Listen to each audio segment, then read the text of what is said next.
મારું નામ ચેતનભાઈ ભીખાભાઈ સોજિત્રા, ગામ મોટા દડવા.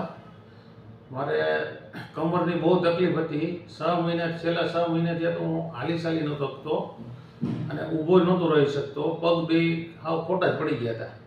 પછી સર પાસે આવીને મેં આ રિપોર્ટને એવું કર્યું.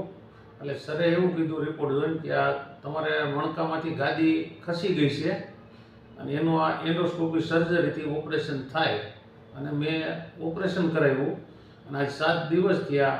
અત્યારે હું હાલી ચાલી શકું છું, કમ્પ્લેટ નથી કોઈ બીજી તકલીફ કે પીડા, અને બધું હાવ નોર્મલ થઈ ગયો. અને હોસ્પિટલમાં મજા આવી ને સ્ટાફ બધો બહુ વ્યવસ્થિત, આમ ઘર જેવું જ લાગ્યું.